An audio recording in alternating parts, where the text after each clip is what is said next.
tal, amigas, amigos televidentes en Extra Plus? Un gusto saludarles, darles la bienvenida a esta edición de Adelante Nicaragua, edición en la que conversamos con el doctor Luis Murillo, economista. Muchas gracias por estar con nosotros, doctor, y poder hablar de los temas candentes. Ahora sí están candentes los temas de la economía. Nunca han dejado de ser, o nunca han sido fríos, pues, pero esta vez sí están candentes, están pan recién salido del horno, los temas que tocamos hoy. Empecemos, si quiere, por la información que se dio este martes acerca de la supuesta cesión de corresponsalías de bancos norteamericanos, de bancos estadounidenses para bancos nicaragüenses.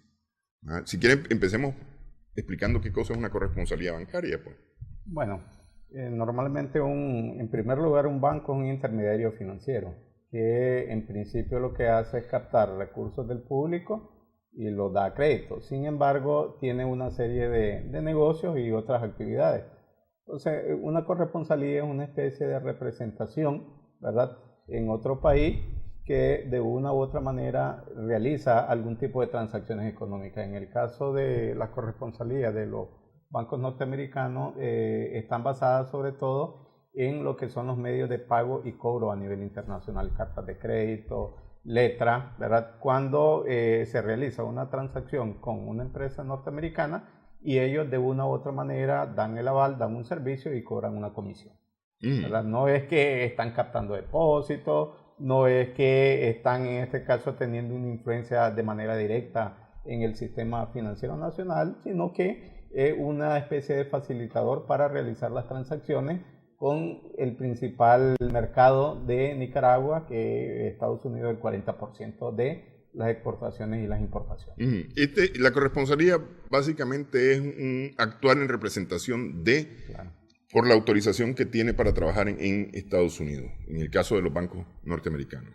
Así es. Y cuando se tiene, digamos, alguna relación financiero-comercial, ¿verdad?, con ellos, y ellos prestan algún tipo de servicio, un forfaiting, un factoring, ¿verdad? Y de una u otra manera creo que es un elemento fundamental.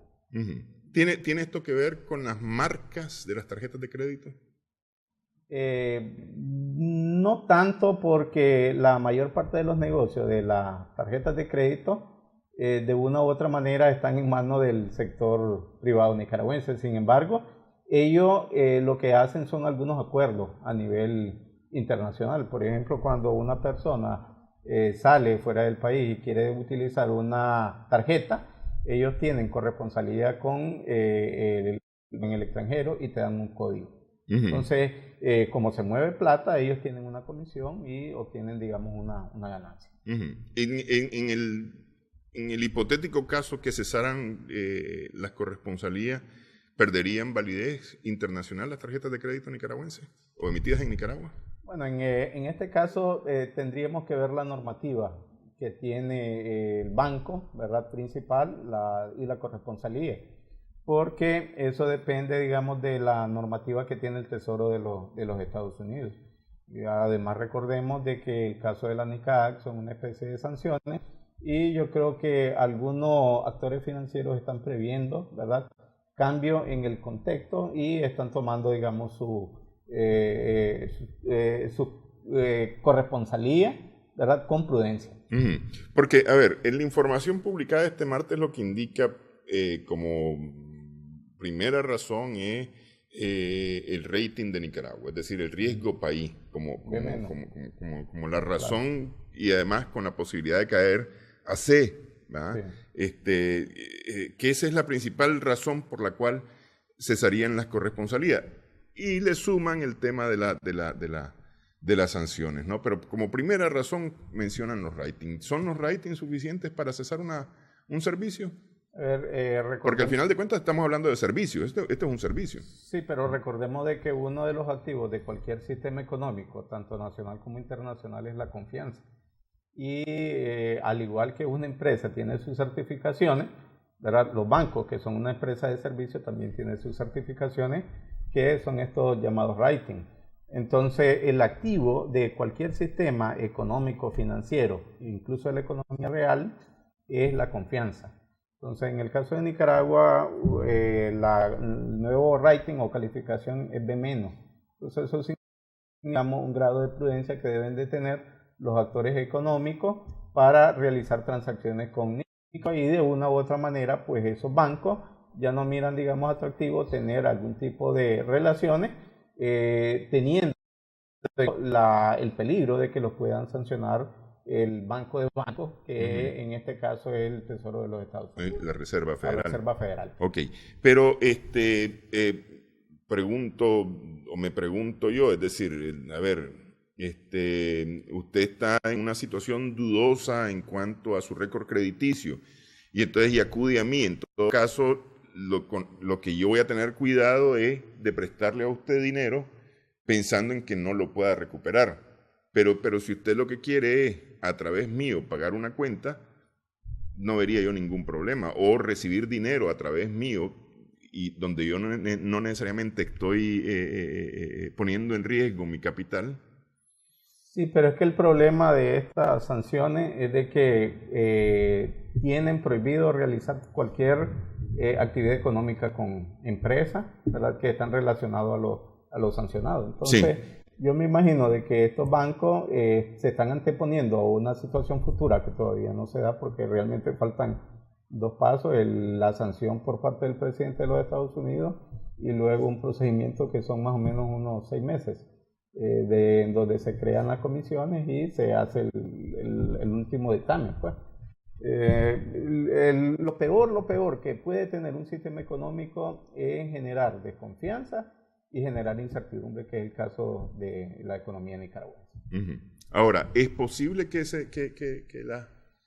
las corresponsalías cesen de parte de estos bancos? Bueno, recordemos de que estamos en una economía de mercado con algún tipo de regulación, y estos bancos norteamericanos van a responder a los intereses, ¿verdad?, que tenga la Reserva Federal, y de una u otra manera están mirando, están oliendo algo que no les está apareciendo en el caso de Nicaragua, y prudentemente se están retirando. Uh-huh. O estratégicamente se están retirando. Uh-huh. Ok, ¿y eso qué significaría para el sistema financiero nacional? Porque es decir, aquí está afectado por un lado el sistema financiero y luego la economía, ¿no? A ver, yo creo que para el sistema financiero y el sistema económico va a salir afectado sobre todo aquel agente económico que realmente tiene un peso importante en las exportaciones y en las importaciones, porque la mayor parte de la actividad económica en este país está a nivel de subsistencia, ¿verdad?, y realiza su actividad económica a nivel interno. A mí no me preocupa tanto, digamos, esto de la pérdida de la corresponsalía, porque a fin de cuentas solamente es un servicio de sistema de cobro y medios de pago. A mí lo que me preocupa un poco, digamos, es el dinero que está dejando de entrar de los organismos financieros multilaterales, que allí sí habría una afectación directa en el crecimiento económico de este país. Que eso es lo relacionado con NICAACT, sí, más relacionado con NICAACT, de lo cual vamos a hablar en breve. Pero decir, aquí, porque, a ver, un importador, un exportador, al no poder trabajar con los bancos en Nicaragua, la lógica sería buscar bancos más cercanos con los que sí pueda trabajar. Es decir, yo entendería por ahí un tanto la lógica. Sí, a ver, voy a recordar un poquito el contexto que nosotros vivimos en la década de los años 80. En la década de los años 80 hubo un bloqueo en el año de 1984 y la economía nicaragüense, uno de los mayores costos fue la triangulación comercial. Es decir, se le prohibieron a algunas empresas o a la mayor parte de las empresas norteamericanas realizar transacciones con empresas o actores nicaragüenses. Sin embargo, tenían la posibilidad de triangular. Panamá fue uno de ellos. Uh-huh. Pero el contexto cambió, ¿verdad? Porque en esa época no estaban de moda tanto las certificaciones, ¿verdad? Y ahorita una certificación es fundamental y el sistema económico está un poco, digamos, más articulado. Entonces yo siempre he dicho de que hay que anteponerse a los problemas, y nosotros estamos sufriendo ahorita algo que nunca nos han puesto mente a la mayor parte de los economistas y que en este tipo de crisis se pone de manifiesto. Y es el hecho de no depender de muy pocos mercados. Es decir, cuando dependes del 40% de tus exportaciones e importaciones de un solo mercado, en el momento en que te establezcan algún tipo de sanciones, prácticamente tu economía se va a poner en cuestionamiento. Entonces, en este país yo creo que se debe de depender menos de la matriz productiva y depender menos también de un solo mercado. Ya miramos el caso del mercado venezolano, cómo afectó a algunas empresas que pusieron todo su esfuerzo, tuvieron éxito cuando había recursos, pero cuando entró en crisis Venezuela prácticamente entraron en una fuerte crisis y recesión económica. Ok. Decir, a ver, con esto de las corresponsalías, para terminar ya el tema de las corresponsalías, prácticamente la banca nicaragüense queda o quedaría para Nicaragua, o tiene opciones la banca nicaragüense. Bueno, aquí dos cosas. Uno, de que las corresponsalías no solamente fueron los dos bancos que se retiraron, norteamericanos. En Norteamérica o en Estados Unidos hay muchos bancos que todavía tienen relaciones de corresponsalía con Nicaragua. Ese es un elemento. Y en segundo lugar, hay un sistema integrado de carácter regional, ¿verdad?, que incluye Centroamérica y República Dominicana, ¿verdad?, que hasta este momento no está siendo afectado y nosotros tenemos unas muy buenas relaciones. Voy a poner un ejemplo, porque casualmente acabo de conversar con el representante de los panificadores. Entonces ellos me estaban me estaba comentando de que más del 90%, 90-95% de su materia prima no depende ya de Estados Unidos, sino que de Rusia y del resto de Centroamérica, ante lo cual ellos están en una mejor posición para enfrentar algún tipo de sanciones de este tipo. Pero cuando tenés el 40%, ¿verdad?, y de tu mercado de exportaciones e importaciones, y depende en más de 500 millones de dólares en cooperación y en créditos internacionales, ¿verdad?, en donde la decisión es un solo país, como en el caso de Estados Unidos, estamos en problemas. Usted da por hecho de que estos dos bancos se retiran de la corresponsalía, pese al comunicado de Osobam que dice que todo está caminando bien. A ver, en política, ¿verdad?, y en cuestiones económicas nada es irreversible, ¿verdad? Lo que sí se tiene que dar algún tipo de proceso, es decir, a como se dan, se quitan. Entonces, si se llega a un diálogo, prácticamente nosotros tendríamos que buscar cómo regresar a los lineamientos anteriores. Sin embargo, a mí me preocupa, digamos, un poco de toda esta situación, no solo de la corresponsalía. A ver, el sistema financiero es bastante competitivo. Entonces, cuando tú pierdes un nicho de mercado, que ya era una relación bastante permanente, ese lo ocupa un competidor. Entonces, cuando se levanta el peligro o la sanción y quieres recuperar la posición anterior, ahí hay problemas, ¿verdad?, en donde tendrías que demostrar, ¿verdad?, cómo hacer mejor las cosas. Ok. ¿Eso refiriéndose a los bancos corresponsales o a los bancos que ocupan el servicio de la corresponsalía? Yo creo que los dos, porque el negocio es... Porque es decir, si existen otros bancos, porque de lo que se ha hablado es de los grandes bancos, sí, de los Estados Unidos, pero existen relaciones con otros bancos, sí, pues, de que también tienen servicio de corresponsalía para Nicaragua en los Estados Unidos. Entonces, el hecho de que se retiren los grandes podría no significar que los pequeños se retiren. A ver, esta es una situación como un benchmarking. El benchmarking es buscar las estrategias que están haciendo los más fuertes. Entonces, cuando ya estos dos bancos grandes, 2 de los 4 bancos grandes se están retirando, entonces están dando, digamos, algún tipo de señales, ¿verdad? Y si aquí se aprueba la NICAD ya con todas de la ley, entonces posiblemente el resto también tenga el mismo camino, ¿verdad? Y en esta situación, que va a ser un tema que creo que vamos a tocar, el sector de las micros, medianas y pequeñas empresas y el de economía de subsistencia va a demostrar de lo que está hecho.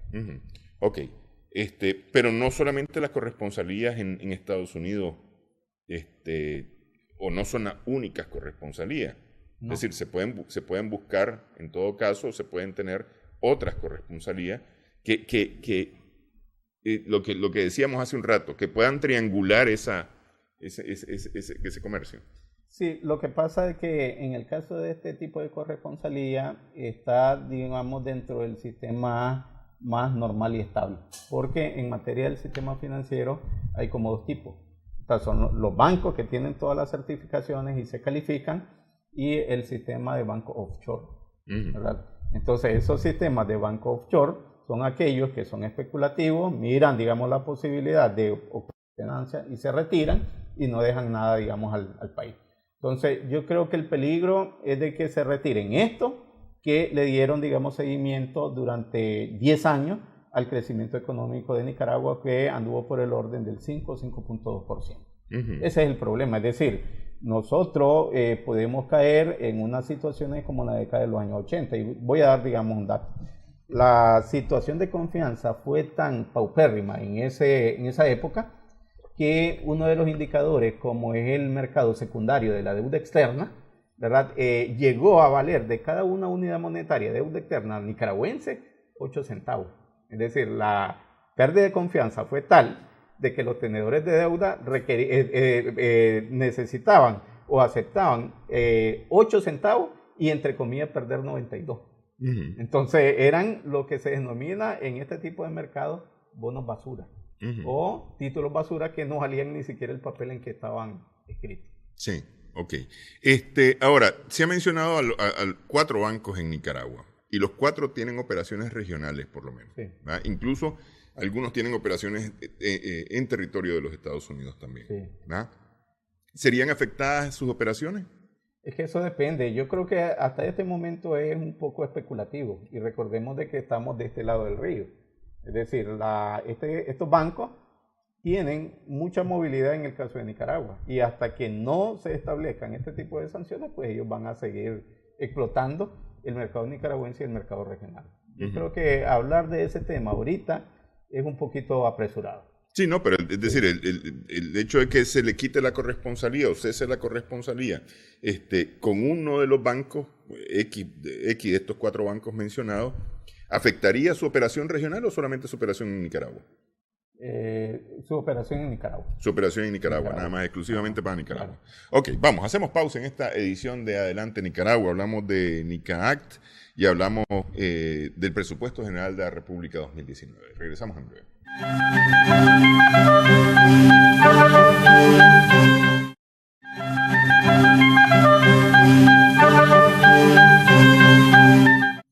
Seguimos en Adelante en Nicaragua, en Extra Plus. Ya adelantábamos un poco en la parte anterior el tema de NICAACT, la ley o el proyecto de ley HR 1918, si no me equivoco, conocido como NICAACT, que antes eran las siglas de las acciones de condicionalidad para Nicaragua, que ahora el nombre del proyecto cambió para asuntos de derechos humanos y corrupción en Nicaragua, ¿no? Pero sigue siendo conocido como NICAACT, aprobado este martes por el Congreso de los Estados Unidos y pendiente todavía de firma del presidente Trump para poderse convertir en ley de los Estados Unidos. Hemos venido hablando ya en programas anteriores, doctor, acerca de lo que podría significar, pero ya hemos visto el texto de la ley completa, tal cual está aprobada, y básicamente en el tema de las sanciones, o más bien de las acciones de los Estados Unidos, habla de poner todo el empeño de Estados Unidos en detener préstamos, proyectos técnicos y otros relacionados con Nicaragua en organismos financieros multilaterales, Banco Mundial, FMI, Banco Interamericano de Desarrollo, BID. Básicamente habla de esos 3, aunque menciona también a otros, dice otros organismos financieros multilaterales. Es decir, ahí va, para allá están, como se dice, apuntando los cañones de Estados Unidos. Bueno, 2 cosas, y lo comentábamos en la pausa, ¿no? Es lamentable cómo los nicaragüenses no nos hemos puesto de acuerdo, y históricamente, y recuerdo el libro de Pérez Baltodano, entre el Estado Conquistador y el Estado Nación, siempre tenemos que recurrir al a la parte que era para venir a resolver lo que nosotros debemos de resolver. Lo que nosotros mismos causamos y debemos de resolver. Debemos de resolver. Eso es algo muy lamentable. En segundo lugar, en el caso de la NICAAC, creo que hay que aclarar, digamos, una cosa. Si bien es una ley que ya está por completar su proceso de formación, no es que va a prohibir toda entrada de recursos a Nicaragua, ¿verdad? Sino que es una normativa en el cual, a través del Tesoro de los Estados Unidos, le va a habilitar a congelar, ¿verdad?, los créditos que tengan en los organismos en donde tengan influencia, Banco Mundial, BID y Banco Interamericano Banco Interamericano y FMI principalmente. Sin embargo, también en la ley establece de que aquella ayuda humanitaria no se debe tocar. Y además, para poder establecer una sanción, no depende única y exclusivamente del Ejecutivo, del presidente Trump, sino que tiene que haber una comisión y haber una discusión a lo interno del Congreso de los Estados Unidos. Sin embargo, esto representa un peligro, ¿verdad? Y voy a poner, digamos, dos elementos o dos reflexiones. Uno, en Nicaragua, cuando se puso la sanción y se levantó, se puso en el 84 y se levantó en 90-91, para poder recuperar el crecimiento económico tuvieron que pasar 27 años, ¿verdad?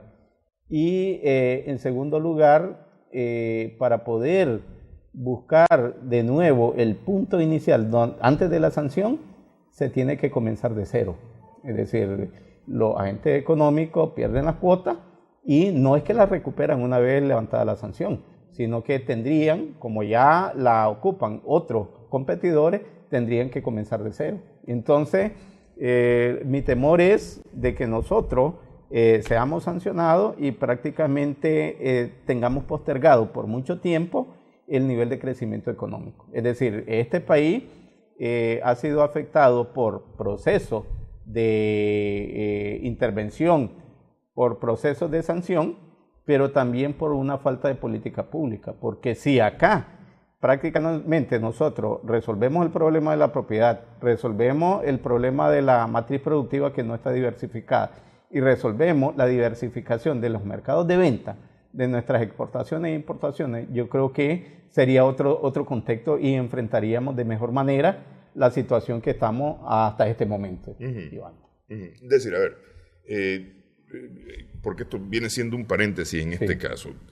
Ese es un tema que igual tocamos con el doctor Mario Arana. El tema del modelo económico nicaragüense es un modelo demasiado vulnerable, ha sido un modelo demasiado vulnerable y no se han atendido las campanadas de alerta durante los últimos 15 años para reformar ese modelo y hacerlo menos vulnerable. Y eso lo hemos conversado con usted varias veces. Así es. Sí. Yo estaba un poco contento con los diferentes esfuerzos, pero al final se quedaron en planes de gobierno y no planes de nación. En el caso de Nicaragua se han dado como tres tipos de esfuerzos. Comenzó la Estrategia Nacional de Desarrollo, ¿verdad?, con el presidente alemán.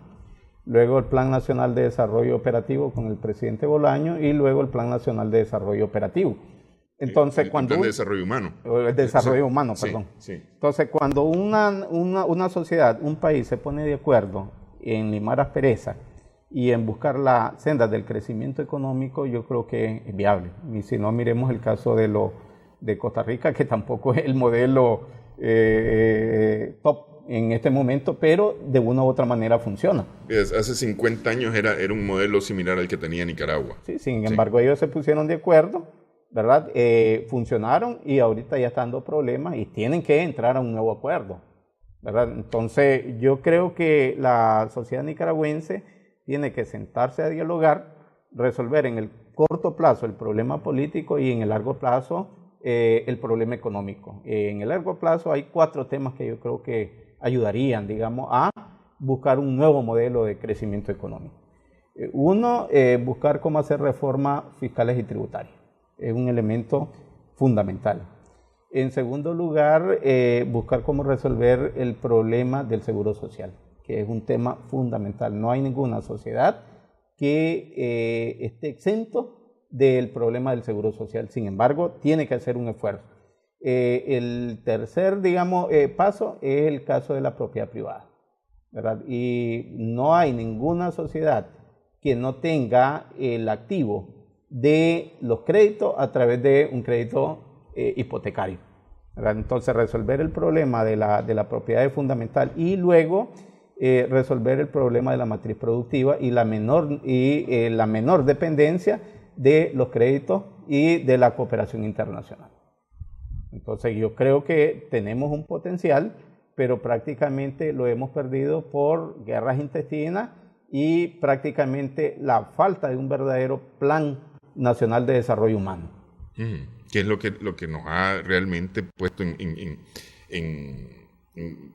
hablando económicamente, nos ha puesto en aprieto y nos tiene en aprieto? Porque lo cierto es que, a ver, yo decía hace 15 años, pero lo cierto es que tenemos los últimos 28 años, o los últimos, 38, 40 años hemos estado más o menos con un mismo modelo económico. Sí, pero han habido algunas variaciones en el modelo económico, sin embargo lo que se han hecho son parches, ¿verdad? Y pongo, digamos, el ejemplo. En los últimos 10, 12 años, el parche que se puso fue el acuerdo tripartito, ¿verdad? De sindicato, gobierno y empleadores, pero la gran empresa. Sí, sí. ¿Verdad? Y eso de una u otra manera generó una bonanza relativamente vulnerable que fue acompañada por la crisis financiera a nivel internacional que nos favoreció, por ejemplo, con los precios de los commodities. Sin embargo, se fueron postergando algunas problemáticas, como el caso de la seguridad social y de la reforma tributaria, que estaron y prácticamente nos tienen en vilo en estos momentos. Ok. Estas reformas tributarias, ¿cómo deberían de ser las reformas tributarias o hacia dónde deberían de girar las reformas tributarias para dejarnos en qué estado? Bueno, en primer lugar, yo creo que hay que resolver un problema estructural. Y es que nuestro sistema tributario y fiscal es de carácter regresivo. Es decir, todavía los grandes obtienen los beneficios de más bajos impuestos, exenciones, exoneraciones, ¿verdad? Y la mayor parte de los pequeños que sí pagamos, ¿verdad? Estamos, digamos, casi desprovistos de política pública. Entonces, lo primero es establecer un acuerdo en el cual se revise, uno, lo que son las exenciones y exoneraciones, y dos, un proceso de monitoreo para que el que tenga que pagar, pague lo justo y el sistema económico funcione muy bien. Entonces yo creo que eso pasa por un acuerdo político, pero también por ceder, porque acá la empresa privada prácticamente ha obtenido ganancias y cuando se dan los problemas sencillamente se retiran y se desentienden. Sí, sí. Y entonces y se hace el gato bravo. Así es. Como se dice popularmente. Sí. Pero ese es un tema, lo vemos ahorita mismo en Francia, por ejemplo. Costa Rica acaba de aprobar las reformas fiscales y van justamente en el sentido contrario, o han ido en el sentido contrario a este que estamos planteando, porque las dos, Francia y Costa Rica, lo que están haciendo es protegiendo a los más poderosos siempre, o los que tienen más, ¿verdad? O por lo menos esa es la queja en las protestas, pues que los que tienen más son los menos afectados por los impuestos. A ver, no tanto, porque hoy estaba escuchando al presidente francés que le estaba dando, digamos, algunas concesiones a los manifestantes, como aumentar el salario mínimo con no pago de impuestos. Sin embargo, el problema estructural de fondo no se ha resuelto, y uno de los principales problemas, por ejemplo, de Francia es el aumento de los precios de los derivados del petróleo, que dicho sea de paso, en el caso de Nicaragua lo tenemos y no nos hemos puesto, digamos, de acuerdo para ver cómo lo vamos a resolver. El caso de Costa Rica es un poco, digamos, más complejo, porque prácticamente el déficit público se vino acumulando y prácticamente el estallido social ya es inminente. Ahora, decía yo, sin embargo, que este es un problema, el tema fiscal es un problema serio prácticamente en todo el mundo, ¿verdad? unos más, otros menos, porque no sé si hay algún país que recaude más de lo que gasta, porque todos los países tienen un déficit, ¿verdad?, que resuelven ya sea por deuda interna o por deuda externa, ¿verdad?, que son las formas de resolver los déficits. Pero todos, no sé si hay algún país, es decir, veo el presupuesto de los Estados Unidos y cada vez hablan de un déficit mayor y un endeudamiento mayor. Recién el presupuesto de Nicaragua igual tiene un mayor déficit con respecto al 2018. Si quiere, hacemos pausa y vamos tocando estos temas al regresar en Adelante Nicaragua.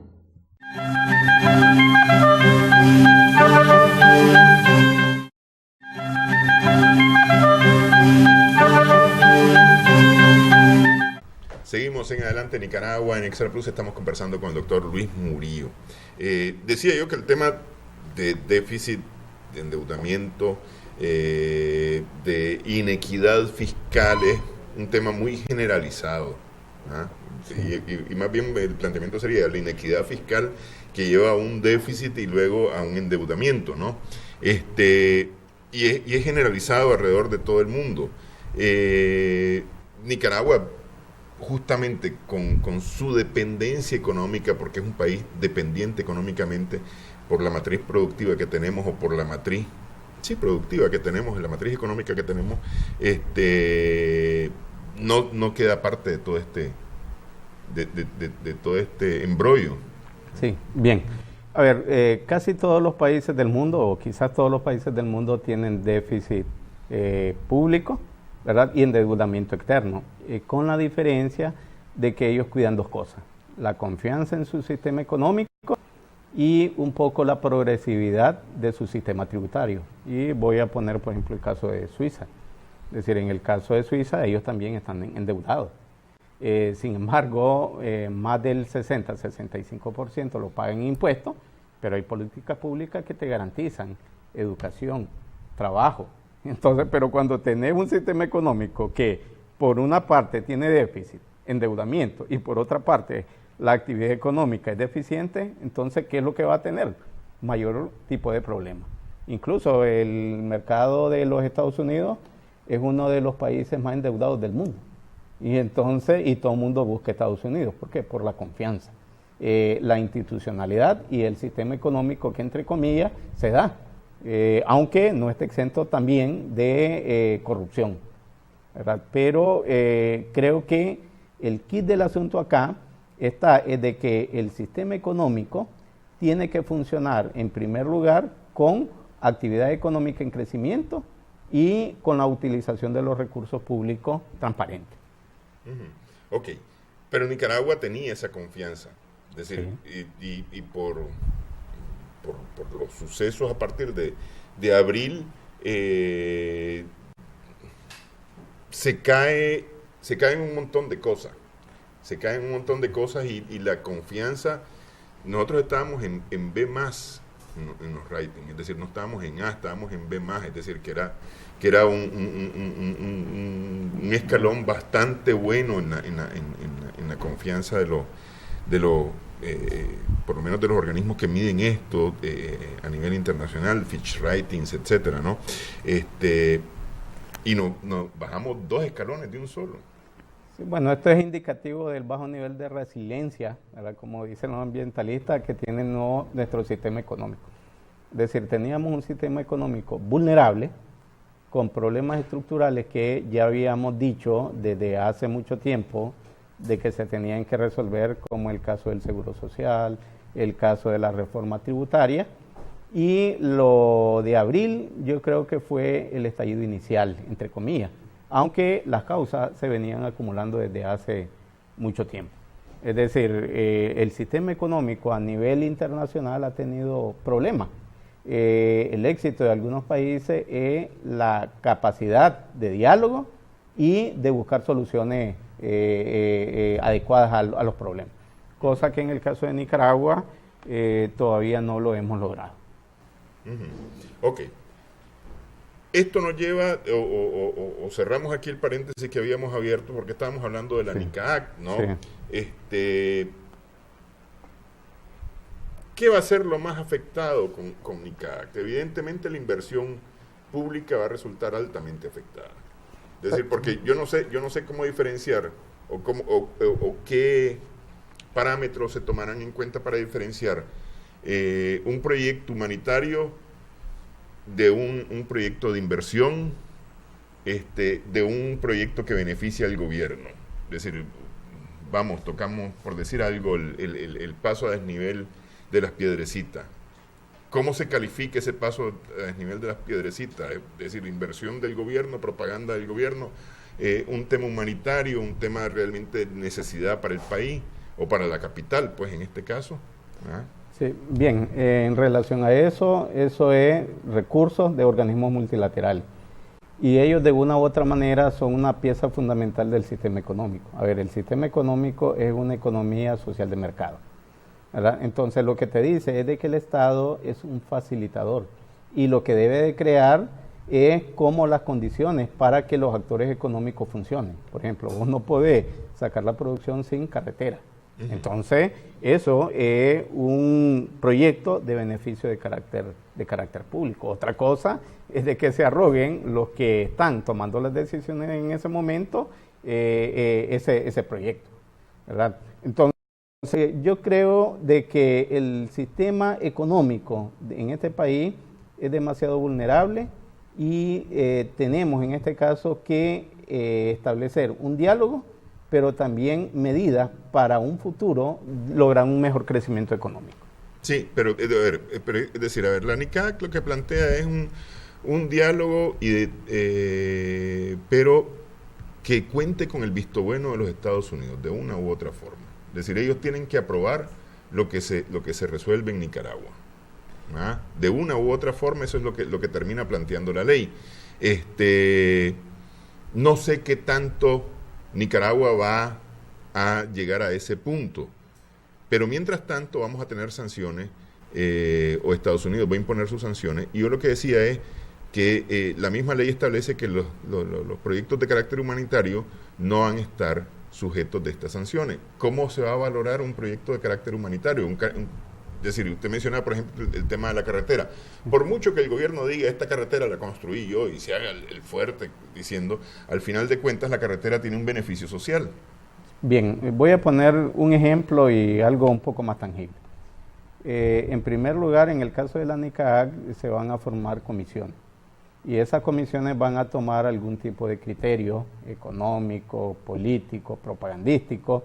Y desgraciadamente Estados Unidos tiene intereses, no tiene aliados, como dijo en determinado momento alguien. Entonces, en relación a eso, yo diría de que Nicaragua debe de prepararse de antemano para poder, en este caso, enfrentar las situaciones. Voy a poner un ejemplo que era el que yo estaba pensando ahorita.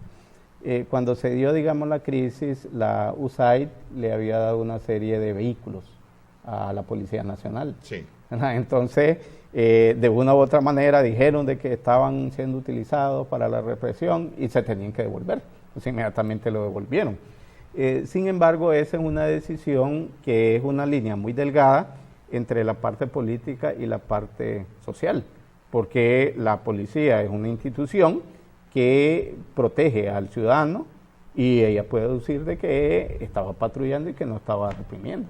Sin embargo, los que dijeron el financiamiento lo tomaron con una visión diferente y hicieron la solicitud de devolución.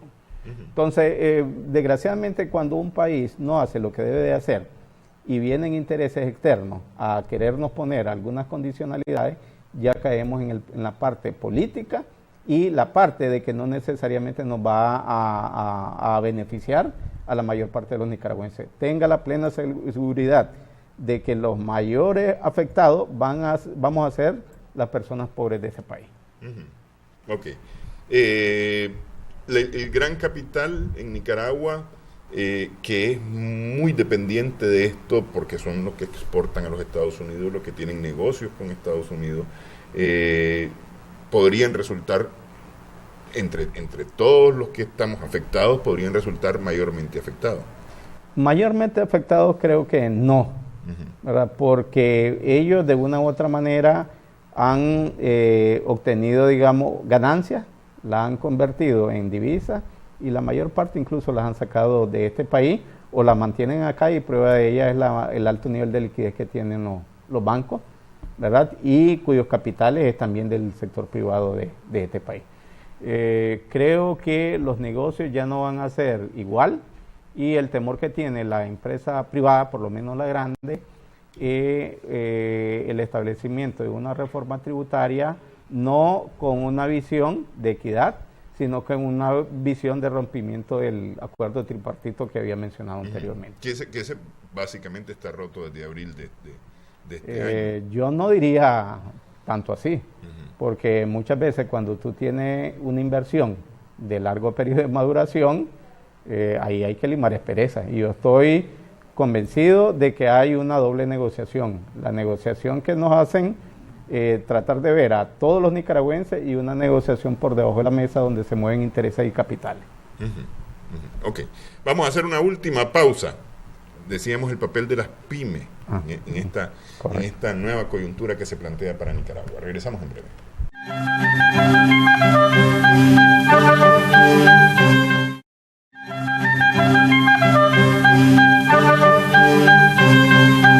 Seguimos en Adelante Nicaragua en Extra Plus. Se aprobó el Presupuesto General de la República 2019 este martes en la Asamblea Nacional.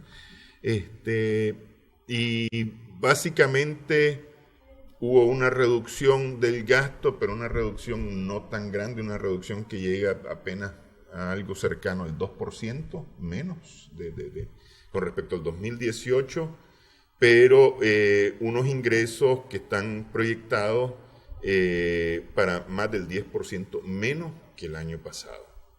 Sí. Es decir, eso, lo que veníamos diciendo, eso crea un déficit efectivamente en el presupuesto, que esta vez podría no ser cubierto por los créditos internacionales. Bien, bueno, el déficit casi llega a 11.000 millones de córdobas, ¿verdad? Y en el mismo presupuesto hay como 3 grandes fuentes de financiamiento. Uno es la cooperación internacional, que anda alrededor del 19% del déficit. La otra es los créditos, que andan por el 36%, y luego la emisión de deuda interna, títulos, que anda por el 42-43%. Revisando el panorama fiscal del Presupuesto General de la República, ellos dan como hecho la no afectación de la NICAC, ¿verdad? Entonces, yo me pongo a pensar, si realmente hay un 42-43%, por ejemplo, del endeudamiento interno, y hasta este momento nos han vendido más allá del 13%, ¿quién nos espera para el próximo año? Solo en este periodo del 2018 hemos tenido 2 reformas al Presupuesto General de la República, y han sido reformas hacia la baja. Sí. Hacia la baja. Entonces yo creo que se va a tener que recurrir a las reservas que se tiene en el Banco Central y otras reservas técnicas que tienen alguna institución. Ok, evidentemente entramos en un periodo económico a la baja, del cual, aún con un acuerdo político, hoy no la vamos a recuperar tan fácil. Yo, por lo general, creo que hay 2 panoramas acá en Nicaragua. Si nosotros nos ponemos de acuerdo a finales de año, falta poco, o a comienzos del próximo, la afectación va a ser en 3 años, para poder volver a recuperar el crecimiento económico positivo. No el mismo, pero sí por lo menos dejar de ser negativo. De no ponernos de acuerdo y las afectaciones pueden ser mayores, estaríamos de cara, ¿verdad?, a una especie de depresión económica de acá a un quinquenio, ¿verdad?, que espero de que no se dé y no nos conviene a ninguno de nosotros. ¿Qué papel juegan qué papel juegan en la economía los actores sociales? Usted decía, van a demostrar las pymes y la economía de sobrevivencia de lo que están hechos. Bien. Yo me quería referir a dos cosas que creo que son importantes en este asunto. Uno, Nicaragua ya tiene experiencia de sobrevivir en periodos de crisis y la base ha sido las micros, medianas y pequeñas empresas, que desde mi punto de vista yo le llamaría economía de subsistencia. Ya en la década de los años 80, ¿verdad? Cuando se dio el bloqueo, este país sobrevivió por el accionar de las micros, medianas y pequeñas empresas. En segundo lugar, el cambio de panorama de la economía nicaragüense. Quizás hasta la década de los años 70 la economía nicaragüense era formal o mayormente formal. Pero se han dado algunos hechos económicos que han creado, ¿verdad?, un peso importante de economía de subsistencia de las micros, medianas y pequeñas empresas. Y voy a mencionar dos hechos, ¿verdad?, que son fundamentales. Uno, el Estado era el principal empleador hasta en el año de 1987. ¿Verdad? Entonces las condiciones económicas eran bastante negativas y se tuvo que hacer un plan que se le llamó plan de compactación. Entonces en ese momento se dijo, mire, ya el Estado no puede dar empleo, no puede ser el papá Estado y entonces usted le damos una indemnización, vaya a formar su empresa. Luego repitió la historia el gobierno de doña Violeta, ¿verdad?, con el plan de movilidad laboral 90-91, que dicho sea de paso, los hermanos de Franco lo que hicieron fue tratar de trasplantar el modelo taiwanés de las micro, medianas y pequeñas empresas a una economía, pero faltaba algo en la ecuación, porque no solamente había que darle la indemnización a la gente, sino que acompañarla con políticas públicas, que no se dieron, sino que fue una estrategia para bajar en ese momento el déficit presupuestario y mucha gente comenzó a engrosar la informalidad de esta economía. Sin embargo, en todo ese proceso creo que han venido algo positivo y es el hecho de que algunas personas en periodos de crisis son innovadoras y de una u otra manera salen a flote, aunque, y me recuerdo un dato que todavía lo tengo fresco, cuando yo estudié la carrera de economía, mi tesis en el año 92 la terminé. Mi tesis fue sobre la política pública del sector de las micros, medianas y pequeñas empresas. Entonces agarré una muestra, ¿verdad?, representativa y medí cuántas de esa muestra resultaron exitosas y fue solamente el 4%. Es decir, en el estudio el 96% de la gente que agarró esa indemnización y que se arriesgó a poner una pequeña empresa fracasó. Entonces yo me hice la pregunta, ¿por qué? Bueno, habían varias razones. Uno, no había un acompañamiento de política pública. Dos, no habían nichos de mercado. Todo el mundo comenzó a poner pulperías, talleres, ¿verdad? Y tres, que los costos de los ajustes los soportamos nosotros. El haber parado, digamos, el nivel de evaluación, el haber detenido el nivel de inflación. Y todo eso es un costo que recae sobre los micros, medianos y sin embargo, creo que ese sector ha venido siendo muy importante en este país. Y ahora se va a tener que jugar. Así es. Ahora, este es el sector que no exporta, o por lo menos es un sector que está más dedicado al comercio, me parece, que a la exportación. Eso es relativo. Porque, a ver, desde el sector cooperativo, por ejemplo, que engrosaría las pymes en el campo, estos, si bien tienen una buena parte dedicada a la exportación, la mayor parte está dedicada al consumo nacional. ¿Ah? Es decir, tenemos los granos, tenemos algunas frutas, verduras, legumbres, etcétera, pero eso viene para el consumo nacional más que para la exportación. Sí, pero a ver, dos cosas. Es un poquito relativo porque en este mundo lo que se debe analizar son las cadenas de valor. Y aunque el pequeño productor esté produciendo y piense que está produciendo para el mercado interno, prácticamente hay algunas empresas, CISA-Agro, ¿verdad?, etcétera, etcétera, que captan del pequeño y son los que exportan. Los que exportan, sí. Son los que exportan. Y el otro elemento de estas micro y medianas y pequeñas empresas es la naturaleza, ¿verdad? Son naturalezas que viven 2 o 3 años, no les da resultado y prácticamente migran. ¿Verdad? Entonces hay algunas economías que con políticas públicas han logrado sobrevivir y han desarrollado sectores enteros. Pero en el caso nicaragüense, nosotros estamos claros que el 70 o 75% de la riqueza de este país es generada por las micro, medianas y pequeñas empresas.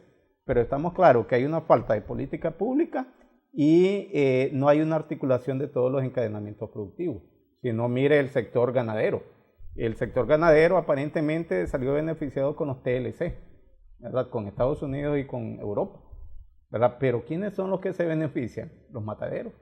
Y los mataderos agarran el novillo que está en la montaña, se lo compran barato y son los que obtienen la mayor parte de las ganancias. Estos van a continuar trabajando en esa misma línea, de todos modos. Es decir, aquí hace falta, y eso lo hemos tocado ya en otros programas, una verdadera política que lleve beneficio al que debe de ser beneficiado. Sí. Mencionamos el tema de los cafetaleros hace algunos programas, ¿verdad? Que terminaron siendo otros los beneficiarios de la devolución antes que los productores. Claro. Y los productores terminaron pagando los platos rotos siempre. Sí. Aquí yo quiero, digamos, rescatar dos cosas. Uno, la realidad es que la economía nicaragüense todavía es agropecuaria y necesita de un verdadero banco de fomento. Es decir, si aquí no se funda un verdadero banco de fomento, prácticamente vamos a tener un sistema económico vulnerable que va a estar sometido a los vaivenes, ¿verdad?, de la economía nacional y la economía internacional. Y el segundo elemento que hay que tomar en cuenta en esta situación, ¿verdad?, es prácticamente si nosotros vamos a llegar a un acuerdo para empujar otros sectores de la economía, ¿verdad? Por ejemplo, hay dos sectores, ya uno fue afectado en este año, el próximo va a ser el segundo, que le dieron mucho auge a la economía, pero dependían de un elemento fundamental, la confianza, el sector del turismo. Es decir, el sector del turismo cayó un 80% ahorita, y el próximo año posiblemente el sector de la construcción, que había venido empujando el crecimiento económico, esté en números negativos. Sí, al no haber inversión o al reducirse sensiblemente la inversión, y especialmente a falta de financiamiento de organismos multilaterales que son los que han terminado financiando la infraestructura. Así es. Bueno, quiero agradecerle, doctor, que haya estado con nosotros en esta edición de Adelante Nicaragua. Gracias también a nuestras amigas, amigos televidentes por su sintonía. Esperamos que el programa haya sido de provecho para usted.